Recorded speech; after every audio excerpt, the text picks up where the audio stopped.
अर्थात ये बादल यानी कि जो यहाँ पर देख रहे हैं आप लोग, इसकी इकाई को क्या बोलते हैं? दल बोलते हैं। ठीक है ना, समझ गया?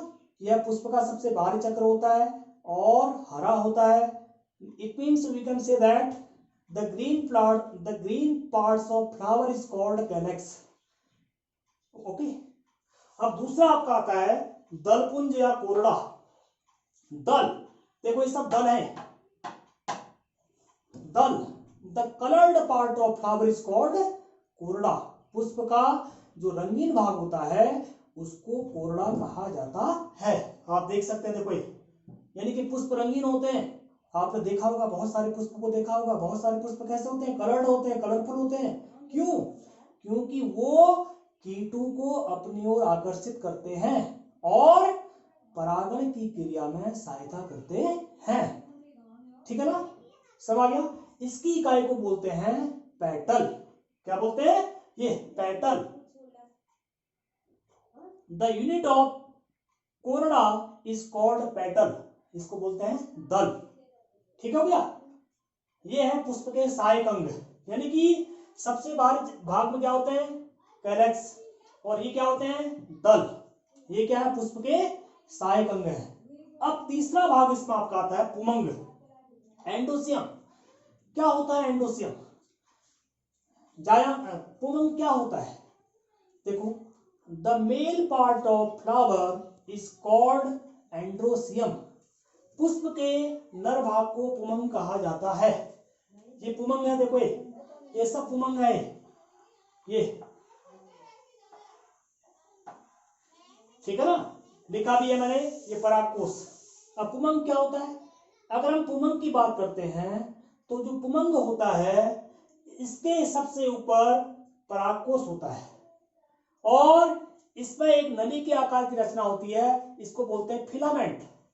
और जहां पर नली और परागकोश आपस में जुड़ते हैं इसको बोलते हैं कनेक्टिव। अर्थात एक एंडोसियम की अगर हम स्टडी करते हैं तो उसको हम 3 पार्टों में डिवाइड कर सकते हैं। नंबर 1 आपका एंथर, नंबर दूसरा कनेक्टिव, नंबर तीसरा फिलामेंट। ठीक हो गया? तो ये पुमंग क्या है? पुमंग पुष्प का नरभाग होता है। अब देखो एक परागकोश है, इस परागकोश क्या होता है? परागकोश एक द्विपालित संरचना होती है जिसके अंदर पराग प्रकोष्ठ पाए जाते हैं। इन्हीं पराग प्रकोष्ठों से पराग कणों का निर्माण होता है। ठीक हो गया? ये तीसरा पार्ट भी आपका पूरा हो गया। अब आपका आता है अंतिम पार्ट, जायांग, गाइनोसियम।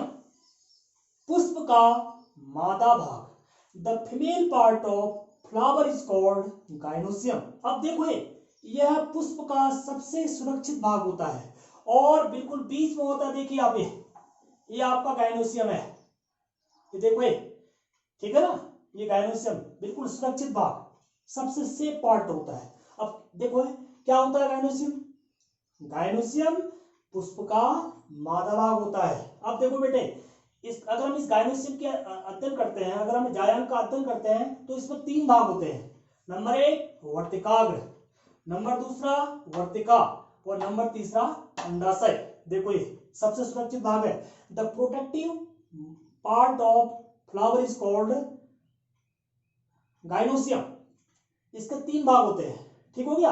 अब देखिए अगर हम बात करते हैं जायांग की, तो बहुत सारे पुष्पों में जो जायांग होता है वह एकांडपी होता है, मोनोकार्पेली भी होता है, बाइकार्पेली भी होता है, द्विअंडपी, ट्राइकार्पेली भी होता है, त्रिअंडपी, टेट्राकार्पेली भी होता है, चतुअंडी, पेंटाकार्पेली भी होता है, पंचांडपी और मल्टी कार्पेली भी होता है। इसको बोलते हैं बहुअंडपी। कहने का मतलब क्या है कि विभिन्न प्रकार के पुष्पों में जो अंडाशय होता है, अंडक होता है, यह एकांडपी, द्विअंडपी, त्रिअंडपी, चतुअंडपी, पंचांडपी या बहुअंडपी होता है। ये इसका अंडाशय है। ठीक है? अब क्या होता है अंडाशय? ये अंडक के निचले जो फूला हुआ भाग होता है, आप देख रहे हैं, इस फूले हुए भाग को क्या बोलते हैं? अंडक बोलते हैं।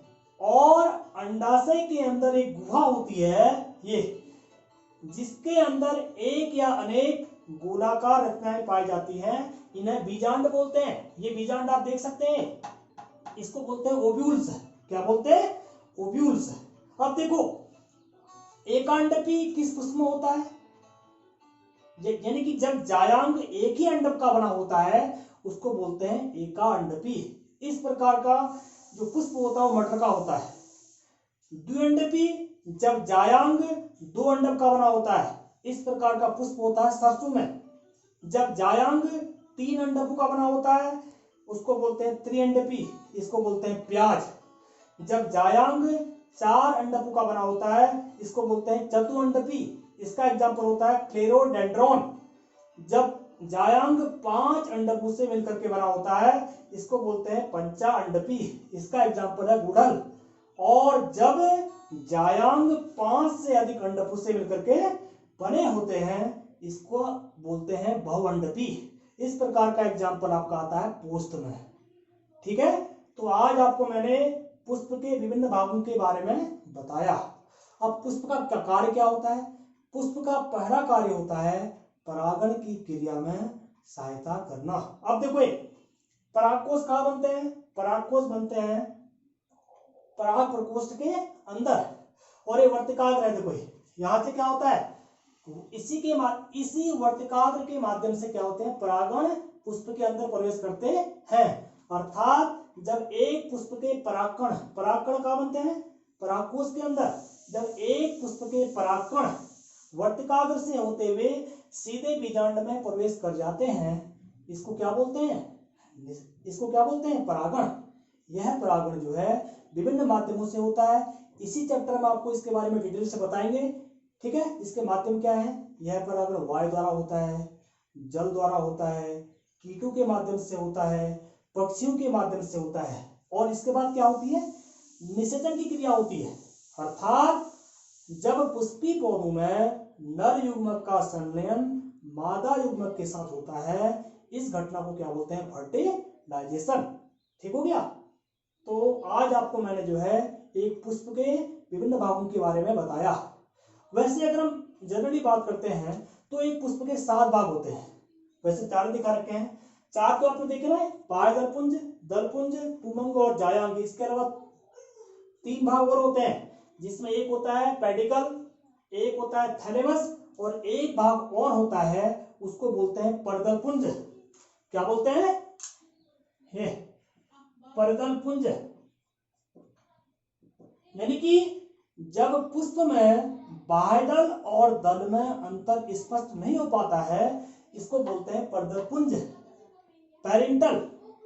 तो एक टिपिकल फ्लावर में आप 7 भाग देख सकते हैं। Number 1 pedicel, number 2 thalamus, number 3 perianth, number 4 calyx, number 5वां कोरडा, नंबर 6 एंडोसियम, और नंबर 7वां गाइनोसियम। तो बच्चों, इस चैप्टर को समझने के लिए पुष्प का अध्ययन करना बहुत जरूरी है, इसलिए मैंने इस चैप्टर में शुरुआत पुष्प के अध्ययन से की है। आशा है कि आप सभी लोगों ने हमको बहुत ध्यान से सुना होगा, और आज आप अपने घर में इस पुष्प का चित्र बनाएंगे, इसको ड्रॉ करेंगे, और इसके विभिन्न भागों के बारे में जो भी मैंने बता रखा है सुनने के बाद आपको इसको लिखना है। अगर आप इसी प्रकार कार्य करते रहेंगे तो 100% आप अपने स्टडी के प्रति पॉजिटिव कार्य कर रहे हैं। आपकी सोच पॉजिटिव है, क्योंकि समय को व्यर्थ करना बहुत ही आपके लिए नुकसानदायक हो सकता है। इसलिए समय का उपयोग कीजिए, और जो भी इंस्ट्रक्शन आपको दिए जाते हैं उसको आप फॉलो करिए। इसी शब्दों के साथ एक बार पुनः सभी भैया बहनों को बहुत बहुत धन्यवाद एवं गुड आफ्टरनून।